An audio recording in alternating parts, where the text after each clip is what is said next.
Theory of evolution. A brief overview.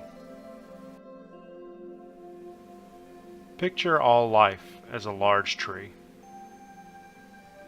with branches growing out to smaller branches, making thousands upon thousands of possibilities.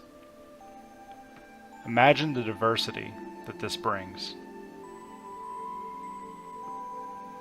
The trunk of the tree represents the basic forms of life that we all originated from.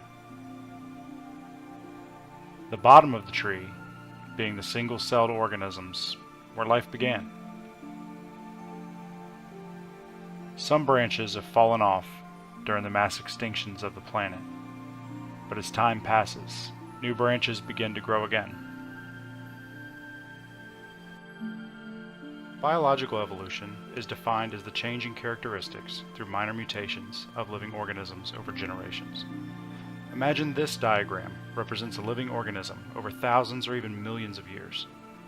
As time passes, mutations produce genetic variation. Natural selection then eliminates unfit variations. New mutations produce new variations. Natural selection changes. Unfit variations are then eliminated. You may be familiar with the phrase survival of the fittest. While it was never actually printed in The Origin of Species, the notes by Charles Darwin, it was implied that the fittest would survive. However, this statement is misunderstood, as people often think of fittest as the strongest or healthiest, while this isn't necessarily true, nor in line with Darwin's original meaning. Fittest may mean many things. For example, the first goat that suffered a complete seizure when frightened was, by being the most fit to its environment and survival, able to pass its genes to create a litter of fainting goats, which have become a separate species today. To explain artificial selection, let's go back in time, some 15,000 years ago, before any man ever had a dog as a companion. Wolves were once a menace to man, carrying the young off in the night and attacking lone humans. Over time, the humans threw scraps to the wolves, possibly for entertainment, but over time, something interesting happened. The wolves became less wary of humans, seeing them as a food source rather than prey or threat. The wolves edged closer to man from generation to generation, becoming more bold and comfortable, until they discovered that if they hunted with the humans, the chances of survival drastically went up. They were guaranteed safety and scraps from the day's hunt. When the wolves were commonplace in human tribes, naturally the humans killed off the wolves that were aggressive towards man or bit the hand that feeds. They bred the ones with the loud, frequent barks that provided safety to the tribe, and the ones that were cute and pleasant to look at. Thus was born the domesticated canine. Every dog breed that you see today was shaped by the hand of man. Natural selection works quite a bit differently than artificial selection.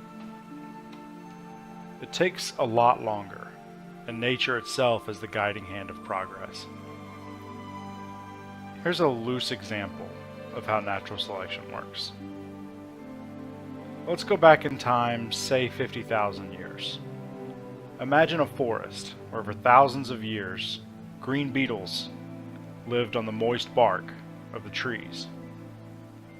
But one day, a beetle was born that had a slight mutation in its genes that developed when the parent gene was split and duplicated.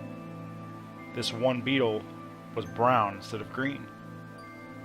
Being brown, this beetle was able to naturally hide in the bark of the tree much better than his brothers and sisters with the green shell. As such, the green beetles were more likely to be eaten than he was. He was able to pass on his genes to create more beetles with a brown shell. Now, let's go back forward in time, where we started. If you were to go to that forest, what color do you think the beetles would be? We've all heard the expression tossed around, it's just a theory. But this is a fallacy in itself, as this shows a misunderstanding of what a scientific theory is. In the scientific community, theory is not the first step. It is not merely an idea, or an opinion. In fact, it is several steps further than you might think.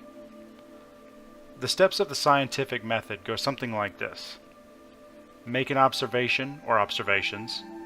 Ask questions about the observations and gather information. Form a hypothesis, a tentative description of what's been observed, and make predictions based on that hypothesis. Test the hypothesis and predictions in an experiment that can be reproduced.